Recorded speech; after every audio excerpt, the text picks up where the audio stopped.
I lose a couple before I'm dealt pocket 10s in the small blind. The under the gun player straddled for 40. The hijack opens to 120. He's a very good player who's frequently in some of the highest stakes games in the world, including some in Macau. I call for 110 more. The big blind calls. The under the gun straddler also calls. We're going 4 ways to the flop out of position. There's already $500 in the middle. If you want to see me flop a set, hit the like button on the count of 3 for some extra run good. Ready? 1, 2, 3. The dealer puts out ace-10 with 2 spades. So many of you hit the like button that we've surpassed the set run good and we've actually made it into full house territory. I check for deception. The big blind and under the gun straddler check. The hijack makes a small bet of 180. I really don't have much to worry about except potentially getting boat over boated. That's rare and that'd be disgusting if that happened. I don't have to be worried about flushes or straights getting there. I want to keep those draws in if any of my opponents have one. I call. The big blind folds. Under the gun has something that you want to stick around with. He calls. It's down to 3 of us.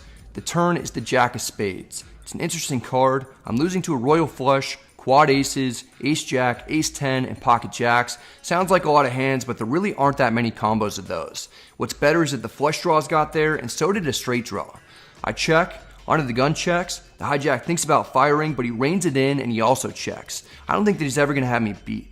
The under the gun straddler was getting a good price pre-flop. He could have a variety of relatively strong but worse hands than mine.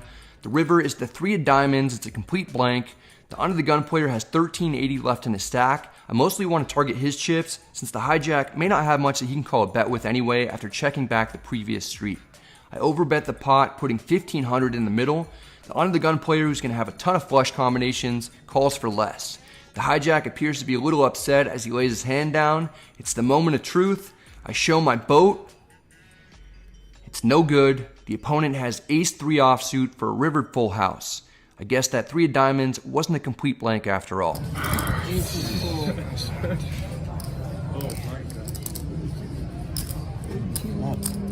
All of the air in my lungs has escaped with my profit on the day. I'm stuck 500 total, and I'm having flashbacks to the previous session of 10-20 I played when I flopped the king high flush and lost a huge all-in pot to a backdoor full house. I pick up pocket 10s in the cutoff. I opened at 30. The button calls, the small blind calls, the big blind is a new transfer player with a large stack named Sam. He 3-bets at 200. He might have a legitimate hand, but this is set up perfectly for him to squeeze. I opened in late position and got 2 calls, all of a wide opening range from the cutoff. I happen to be towards the top of it now. The players behind me probably don't have much. I call for 170 more. The button and small blind both fold. We're heads up, in position, with lots of money in the middle already. I'm gonna need to win this pot to get partially or potentially all the way out of the hole that I'm in, and I need your help to do it. You guys hitting the like button worked so well last time. I'm gonna ask you to unlike it, just to like it again once more on the count of 3. For those of you who haven't liked it already, this is your chance to redeem yourselves. Ready? Let's go.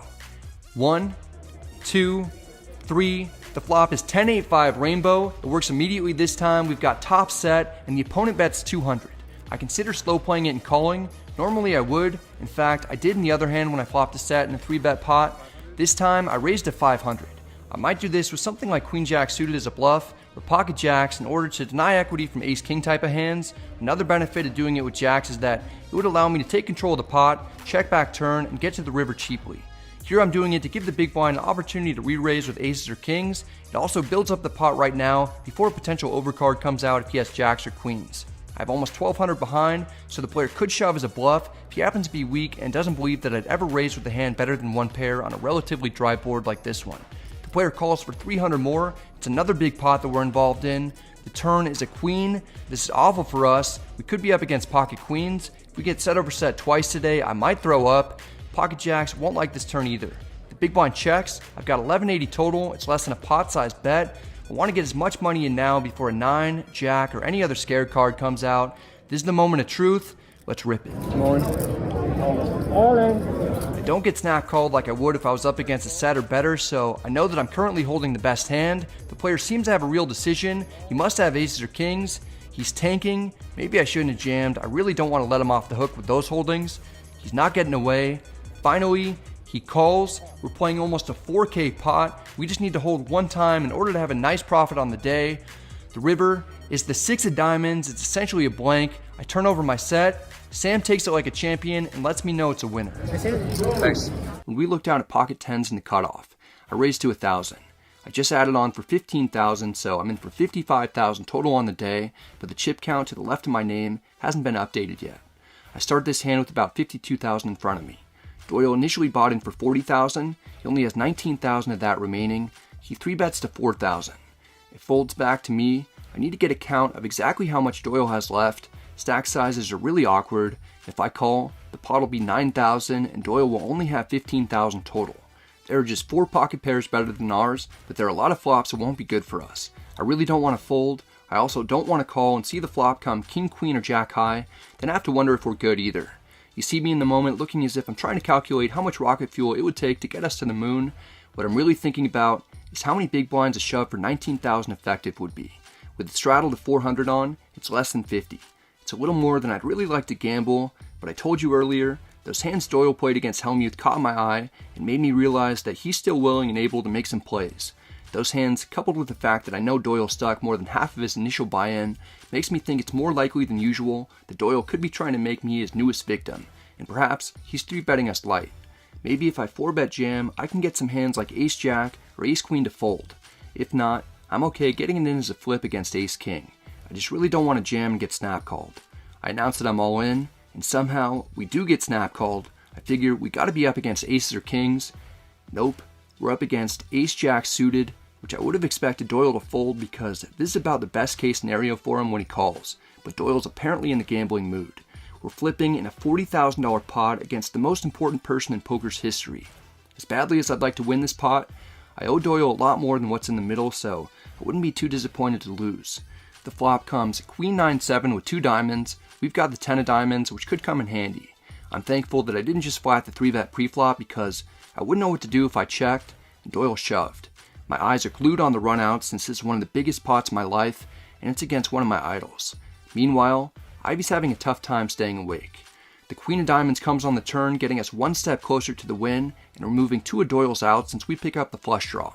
The river is the 8 of spades, giving us the victory and adding 20,000 Doyle dollars to our stack. Brad holds. That is a nice pot right there. This is a hand that Doyle will probably forget before he falls asleep tonight, but it's one that I'll certainly always remember. I have so much respect for all these guys. To be sitting at the same table and competing against them is something that's incredibly special. To be at 5 figures after winning an all-in against Doyle is beyond what I could have hoped for. This is the coolest moment in 2 decades of playing poker.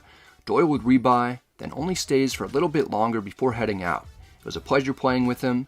I still need to remain focused though. Here we've got pocket 10s, under the gun +1.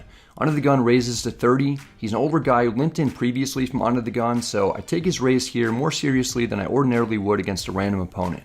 I call. The hijack is another pro at the table who I played with for years. She 3-bets to 210. It's a large sizing. Under the gun just flats. We can rule out him having aces or kings. The price I'm getting isn't all that great, and I started with less than 200 big blinds. I don't hate the idea of folding. I just don't want to do it. I call for 180 more, almost immediately regretting the situation that I put us in because we're never going to feel all that comfortable on the flop unless it comes 10-9 deuce rainbow. We've got the absolute nuts and a multi-way 3-bet pot that's already big for this game. Hold on tight, this is going to be a fun one. Under the gun checks. I check to the pre-flop aggressor. This isn't that great of a flop for her range, and it clearly is quite good for ours. I don't want her to check back. She doesn't. She bets 240. I love seeing opponents put money in the pot, and we've got the best hand possible. It gets better as the under the gun player calls. With over 100 big blinds in the middle, we need to figure out the optimal way to go about this. If we call and slow play, the hijack will likely be very suspicious that she's beat, with 2 opponents calling her flop bet. She may even check back the turn with a hand as good as aces. We won't want any overcards to come out because we won't know which ones will potentially give our opponents a straight or a set, or will freeze the action. It can't be bad to throw in a check raise right now. I make it 700. This sizing completely handcuffs the hijack. If she has any overpair, she's going to hate the situation that she's in. It's 460 more for her to call, but she won't be calling. I only have 770 behind, so I anticipate the hijack folding or jamming. She's having a difficult time determining what to do. She must have an overpair of some sort. If she has aces or kings, I'd expect her to get it in since I may play this the same way up to this point with queens or jacks. After almost a minute, the hijack makes a disciplined laydown. If we were heads up, she might have called. The under the gun player picks up the slack. He calls for 460 more and has our remaining 770 covered. With 3/4 of the 10s accounted for, I imagine he's going to show up with queens or jacks a lot of the time. A low turn would be great. The dealer puts out the 7 of hearts, completing an unlikely straight draw. Under the gun checks. We only have one option, and that's to rip it. We go all in for about a third of a pot-sized bet. Under the gun is getting 4-1 on a call. If he has queens or jacks, like we suspect, he'll only have 2 outs. There's no snap call. I'm surprised that the opponent hadn't already planned out what he'd do if he faced what was almost an inevitable shove by me. I'm rooting for a call. After 30 seconds goes by, Under the Gun puts in a 1K yellow chip. We're playing almost a $4,000 pot with the second nuts and 1 card to go. The river is the 6 of hearts, putting 4 to the straight out there. I don't exactly love it, but I'm not too distraught because I don't see how the opponent would have an 8. I turn over top set. You're not going to believe what Under the Gun has, or maybe you would. We never actually get to see what he called us with, as he turns his cards in face down. We get a huge double up, plus an extra several hundred from the hijack. Just like that, we go from being down to being up almost $2,000. It's nice to acquire a yellow chip and watch the remaining orange and black chips come our direction as well. We've got the biggest stack at the table, and we're not finished. About 45 minutes goes by, then Hook opens in the hijack to 1200. We're 6-handed, so he's second to act pre-flop.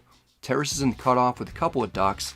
He calls. We wake up in the small blind with pocket 10s. We can mix in mostly 3-bets with occasional calls. I call here. We're going 3 ways to the flop, out of position. It comes Queen 10-4 rainbow. We've got a sneaky middle set and a score to settle. I check. Neither player bites. They both check back pretty quickly. We see a free card. It's the Queen of Spades, giving us a full house. We're gonna have to build this pot with our own bare hands. I bet 3,000, hoping someone checks back flop for pot control with a queen. Hook glances at his cards to see if his jack turned into a queen. It unfortunately didn't. He folds. Even after winning nearly a $200,000 pot against me earlier with 10-7 suited, Terrace still has revenge mode activated, and it's cranked up to 11. He gathers raising chips, then makes it 8,000 to go while drawing completely dead. When you make big hands in these types of games, it's easy to make a lot of money because people are just putting on play after play. I wasn't making big hands on day 1, day 2, we've already gotten paid off once. Maybe we can win another 6-figure pot. I want to keep Terrace's bluffs in, so I just flat the raise. We got a river deuce in the last hand we went over. I wouldn't mind ordering seconds of that. Instead, we get the jack of diamonds. It's not the best river card because we could be up against queen jack. I check. Terrace, who looks like he comes from a long line of pillagers, tries to pillage this pot. He fires 12,000 into 20,000. While I'm a little concerned that we're up against a better full house, we could also be up against pocket 4s, a straight, or just trip queens. I try to target those worst hands that won't want to make another incorrect fold against me. I put in a big check raise to 45,000. We're up against what's essentially air. Terrace doesn't have anything that he can play back at us with. He folds. It's not a 6-figure pot, but it's another fairly large one that gets us all the way out of the $86,000 hold we were in at the low point of the day. Don't look now, but we're even cracking a little bit of a smile. Poker's a lot more enjoyable when you're making big hands and winning.